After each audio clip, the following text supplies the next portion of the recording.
네, 오늘의 전국을 핵심 키워드로 짚어보겠습니다. 오늘은 신재호 전 새누리당 의원 그리고 김수민 시사평론가 두 분을 모셨습니다. 어서 오세요. 안녕하세요. 네, 먼저 첫 번째 키워드 보겠습니다. 보여주시죠.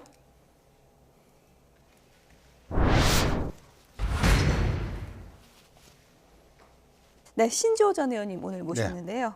어제 당정 오찬이 있었는데 2시간 식사를 하고 티타임을 37분을 더 했다고 그러거든요. 네, 원래는 뭐 예. 밥만 먹고 끝날 예. 예정이었는데 대통령께서 조금 더 하실 말씀이 있어서 그런지 차담도 좀 갖자 하고 37분이 연장된 거라고 보여지는데요.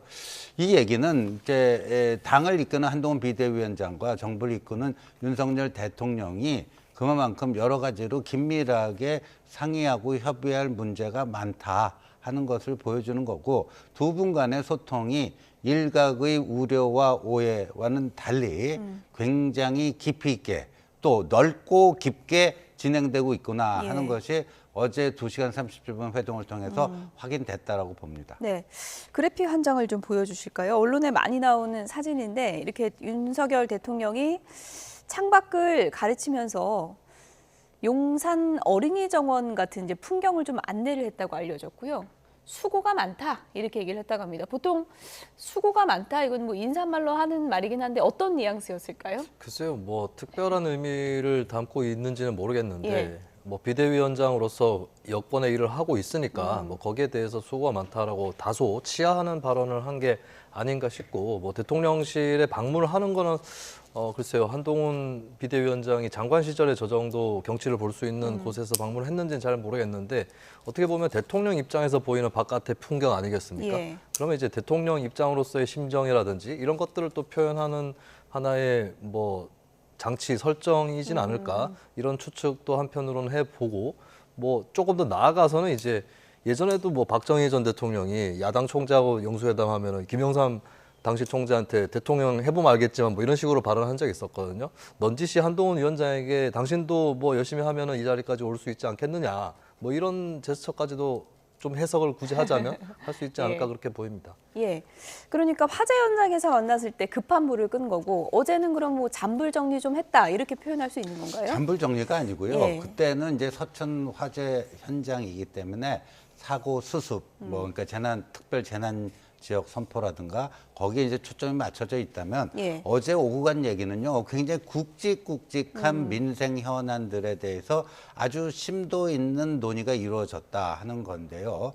재건축 재개발 문제를 비롯해서요, 철도 지하화, 이게 굉장히 엄청난 맘모스 프로젝트입니다. 그렇죠. 예. 그런데 어제 저 회동 이후 지금 들리는 소식에 의하면 한동훈 위원장이 철도 지하와 관련된 어떤 나름대로의 솔루션을 가지고 그 직접 현장을 찾아가서 뭐를 하겠다 이런 얘기가 나오고 있거든요. 그러니까 이 뭐 또 총선을 코앞에 두고 있는 이제 국민의힘 입장에서는 이게 이제 정책 승부를 하기 위해서는요, 굵직굵직한 민생 공약을 좀 던질 필요가 있는 것이고요. 예. 근데 여당의 유리함이라는 게 뭐겠습니까? 여당의 유리함이라는 거는 당정이 일체가 돼서 함께 추진할 수 있다라는 게 야당이 못 가진 그 이점 아니겠습니까? 그거는 이제 합법적으로 활용할 수 있는 여당의 유리한 그 장점인데, 그것이 지금 그대로 나타나고 있는 게 아닌가 이렇게 보여집니다. 정책을 좀 잘 뒷받침해달라 이런 당부가 있었던 그런 오찬이었다고 얘기를 해주셨는데, 그것은 이제 당정의 시각이고 여론의 시각에서는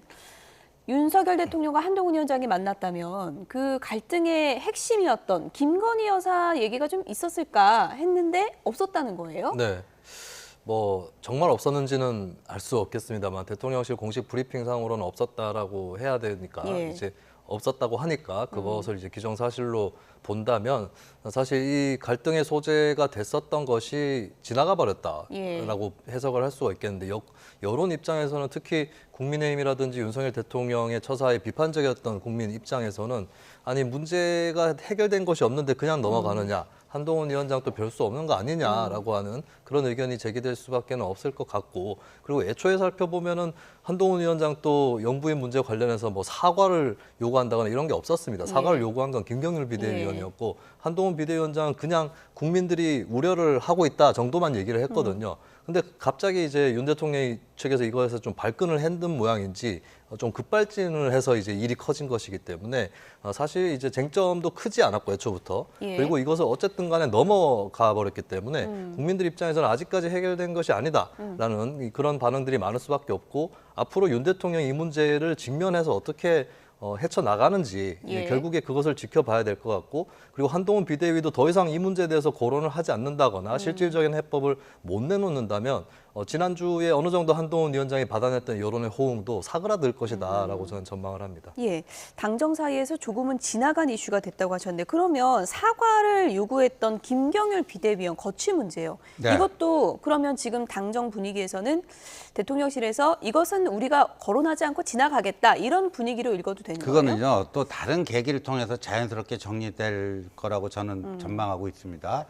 예, 어제부터 이제 국민의힘이 공천 신청을 받기 시작했습니다. 예. 이번 주 토요일까지 받는데 아시다시피 김경률 비대위원은 마포을 출마 선언을 하지 않았습니다. 그렇죠. 그렇다면 공천 신청을 하는 것이 정상적이겠죠. 공천 신청을 하지 않는다면 두 가지인데요. 하나는 출마를 포기했거나 아니면 나는 공천 신청하지 않았지만 나를 전략 공천해달라 하는 그런 신호일 수가 있는 거거든요. 그렇다면은 시민운동을 30년이나 해온 김경률 회계사가 공천 신청도 하지 않고 그냥 나를 알아서 모셔달라 이런 거는 좀 말이 안 되지 않습니까? 예, 그래서 아마도 저는 이번 주 안으로 공천 신청을 하지 않을까 예. 보여지고요. 그런데 비대위원 이게 평상시 이제 최고위원입니다. 그러니까 공천관리위원회에서 그 안을 올리면 최종적으로 방망이 땅땅땅 치고 의결하는 것이 예. 비대위원회입니다. 그러면 이 선수로 뛰겠다는 사람이 심판 역할까지 한다 하는 건 조금 안 맞잖아요. 그래서 저는 공천 신청과 더불어서 공천 신청을 하면서 자연스럽게 거취 문제 정리되는 계기가 되지 않을까 이렇게 봅니다. 의원님 그러면 네. 지금 비대위원 중에 지금 구자령 변호사도 지금 네. 출마설 얘기 나오고 있잖아요. 예. 그러면 그건 같은 원칙으로 다 봐야 된다고 보십니까? 저는 뭐 그렇게 봐야 된다고 봅니다. 구자룡 변호사도 지금 뭐 서울 양천갑 출마설이 나오고 있는데 예. 만약에 본인이 그 실제 그런 움직임을 보이고 뭐 공천 신청한다 그러면 같은 원칙에 따라서 저는 처리돼야 하지 예. 않을까 봅니다. 그건 어떻게 보세요? 선수로 뛰는 사람이 심판까지 하는 거는 좀 맞진 않다. 이건 당정 간의 문제가 아니라 원칙의 문제다. 이렇게 보는 시각도 있더라고요. 네, 어떤 경우는 공천을 좀 다급하고 긴박하게 하다 보면 비대위원이라든지 이런 당직, 주요 당직, 공천에 관여하는 사람이 공천이 되는 그런 경우도 있을 수는 있습니다. 예. 과거에 더불어민주당 같은 경우는 김종인 비대위원장이 비례대표 2번으로 공천이 됐었고 사실 그때도 셀프 공천 논란이 있었는데 워낙에 이제 당이 여러 가지로 비상 상황이었고 이제 갑자기 공천을 또 그렇게 한 측면이 있었거든요. 근데 이번의 경우는 김경률 비대위원 같은 경우는 이제 공천 물망이 일찍 떠올랐기 때문에 예. 계속해서 비대위원직을 쥐면서 공천에 또 도전할 수 있느냐라는 측면에서는 셀프 공천 논란은 나올 수밖에 없고 그러면 총선 출마, 지역구 출마를 특히 염두에 두고 있는 인물들 입장에서는 더더군다나 비대위원직은 내려놔야 되는 거 아니냐. 그러니까 최근에 있었던 어떤 갈등, 예. 대통령실 관련한 어떤 논란 이런 것들을 떠나서 예. 셀프 공천 논란 때문, 이거 하나 때문이라도 비대위원직을 계속 잡고 있지는 어렵지 않을까. 예. 저도 그렇게 생각을 합니다. 예, 공천 국면 가면 또 불거질 문제다. 두 분 다 이렇게 보시는 건데 어제 오찬 분위기는 화기애애했는데 지금 뭐 불씨는 남아있다. 이런 시각은 많은 것 같습니다. 여야 반응은 엇갈리고 있는데요. 얘기를 좀 들어보겠습니다. 국민들이 볼 때는 한편의 코미디 같을 것 같아요. 장관 하시던 분을 대통령이 시켜서 비대위원장에 임명했는데 고작 한 달도 안 돼가지고 비서실장 시켜서 사퇴시키려고 하다가 실패했습니다. 또 갑자기 그러다가 무슨 일이 있으냐는 듯이 사이좋게 두 분이서 밥을 먹는 게 납득이 잘 안 되고요. 저는 대통령이나 비대위원장 모두 변죽만 누리다 끝난 거 아닌가 싶어요. 대통령은 가족을 지키려고 충동적으로 비대위원장을 자르려고 했다가 실패했고 또 비대위원장은 뭔가 해보려다가 완전히 꼬리를 내렸습니다. 두 분 모두 정치 초보를 인정한 셈이라고 생각이 들고요. 이 모든 사태의 근본적인 원인이 김건희 여사 문제 아니겠습니까? 그런데 그 문제가 단 1도 해결되지 않아서 봉합된 것이라 저는 언젠가는 화산이 폭발할 것 같다. 그런 생각이 듭니다. 결국 중요 이슈에 대해서는 서로 간에 한 형태로서 대응을 하겠다는 예. 뭐 마지막 다시 하면 의견의 합치를 보여주는 모습 아니겠나. 이렇게 예상합니다. 많은 사람들이 여당은 대통령과 다른 목소리를 내야 된다고 하는데 오늘 다른 목소리와 비슷한 게 나왔잖아요. 예. 그랬더니 바로 당정 여권 갈등, 당정 충돌. 혼란, 예, 예, 국정 예. 혼란 예. 이런 식으로 비난을 합니다. 예. 즉 당과 정은 항상 예. 정책이 항상 일치할 수는 없는데 그렇죠. 그 부분에 대한 갈등은 예. 그 내부에서 서로 간의 갈등 조율을 통해서 해소하는 것이 원칙이고 예. 대외적으로는 완보이스를 나가는 것이 예. 여당과 정부의 관계에서 가장 이상적인 모습이라고 저는 생각을 합니다. 민주당에서는 코미디 같은 거 아니냐 이렇게 또 비판을 하기도 했거든요. 저는 뭐 민주당 논평의 코미디 같은데요.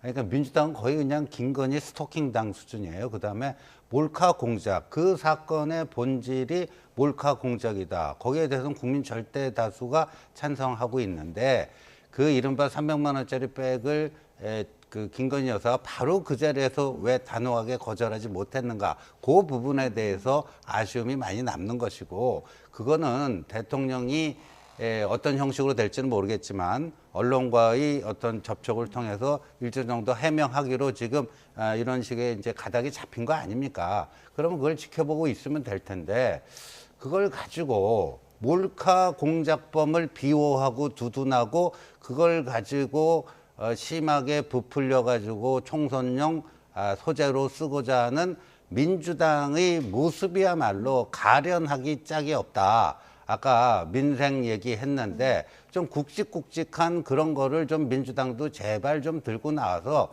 제대로 된 정책 경쟁을 한번 해봤으면 좋겠다 하는 생각이 듭니다. 당정 갈등 불거지니까 김건희 여사 이슈를 좀 피하려는 게 아니냐. 오늘 아침 한동훈 위원장의 출근길에도 기자들이 또 질문을 했는데요. 오늘 한동훈 위원장이 어떻게 답변을 했는지 먼저 좀 듣고 오겠습니다. 김건희 여사 문제에 대해서 말씀을 좀 아끼시는데 대통령실에서 뭐 알아서 잘 대응할 거라고 보시는 건가요? 이렇게 말씀드리겠습니다. 대통령님과 저와의 관계가 중요한 게 아니고 대통령님과 제가 힘을 합쳐서 국민과 이 나라를 위해서 뭘 할 수 있는지, 뭘 할지가 더 중요하다고 생각합니다. 그게 결국은 민생이고 저는 그거에 집중하겠다는 말씀드립니다. 네, 대통령실에서 이제 설 연휴 전에 여사 가방 논란 관련해가지고 입장을 밝힐 수도 있다, 대남 형식일 수도 있다, 이런 가능성들이 좀 점쳐지는데 필요하다고 보시나요? 저는 제가 그 부분에 대해서는 제 입장을 분명히 말씀드렸다. 이 정도로 말씀드렸죠. 그러면 민주당에서 그 위원장님 사퇴 요구를 가지고 대통령 당무 개입이라고 대통령을 고발하겠다고 했거든요. 그 사람들은 저를 대통령님의 아바타라고 그러지 않았나요? 그러니까 제가 아바타면은 당무 개입이 아니지 않은가요? 글쎄요. 중요한 거는 당은 당의 일을 하는 것이고 정은 정의 일을 하는 것이고 그 목표는 동료 시민과 이 나라를 발전하는 방향이어야 합니다. 저는 그렇게 일하려고 노력합니다. 제가 부족하지만요. 위원장님 어제 회동 이후에도 공천은 당에서 한다라는 입장은 변함이 없습니다. 그게 입장입니까? 당연한 원칙이죠. 그건 입장의 문제가 아닙니다. 당연한 원칙이고 팩트죠. 네, 어제 그 비대위회의에서 윤희숙 후보 직접 언급하신 데 대해서 같은 지역구 준비 중에 권오현 행정관이 좀 입장을 밝혔는데요. 우려시킨 목소리 나왔는데 좀 어떻게 보시나요? 이 총선과 공천은 여러 가지 이해관계와 여러 가지 욕망들이 충돌하는 지점이에요. 그러니까 모두를 만족시킬 수는 없습니다. 제가 그렇게 몇 군데에 대해서 소개하는 이유는 뭐 여러분 충분히 다 아시다시피 이번 총선의 시대 정신을 제가 국민들께 설명하기 위함입니다. 네, 공천은 당에서 하는 것이다. 이것은 입장이 아니고 팩트다라고 했는데요. 한동훈 위원장이 이제 여러 가지 현안에 대한 답변을 했는데 당정 관계에 대해서는 어떻게 가져가겠다 하는 그런 원칙이 어떤 거라고 좀 보십니까? 그냥 뭐 특별한 원칙이라기보다 당은 당의 일을 하고 정은 정의 일을 한다라고 하는 뭐 어떻게 해석의 여지가 특별히 없는 뭐 그런 발언을 한 것 같고 뭔가 구체화된 얘기는 없는 것 같아요.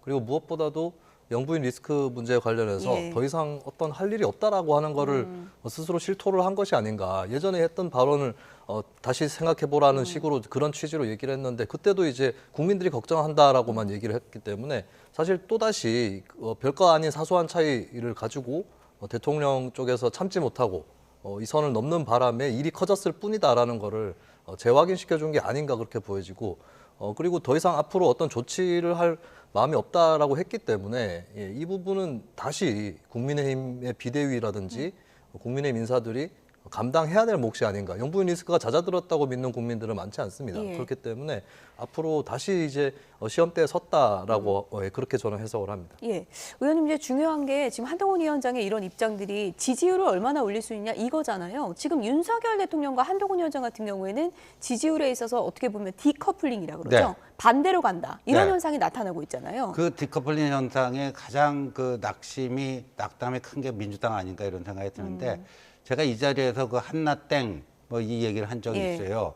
한동훈 전 법무부 장관이 비대위원장으로 올 것 같다니까 민주당에 적지 않은 인사들이 한동훈이 나서주면 땡큐다. 그래서 제가 그런 분들에게 땡큐라고 얘기하고 싶어요. 한나 땡땡이라는 예. 표현을 썼는데 지금 그 디카플링 현상은 바로 그런 거거든요. 그래서 민주당이 굉장히 지금 혼란스러울 거예요. 예. 왜냐하면 민주당은 정권 심판론을 가지고 이번 선거를 치르려고 했고 그거의 불쏘시개로 김건희 여사 문제를 이제 들고 몰카 공작을 사실상 그걸 거의 뭐 용인하고 뭐 인정하면서 그걸 가지고 어떻게 해보려고 했는데 한동훈이라는 인물이 등장하면서요. 그 정권 심판론은 상당히 희석될 수밖에 없었고요. 이 총선의 기본적인 성격은 과거에 대한 평가. 그래서 회고적 투표 성향이 크다. 대선은 미래에 대한 어떤 희망, 전망적 투표 성향이 높다. 뭐 이런 게 이제 정치학의 정설이었는데 이번 총선은 한동훈 체제로 치르면서 예. 그 성격이 좀 바뀌고 있어서 민주당이 굉장히 지금 곤혹스러워하는 예. 게 아닌가 봅니다.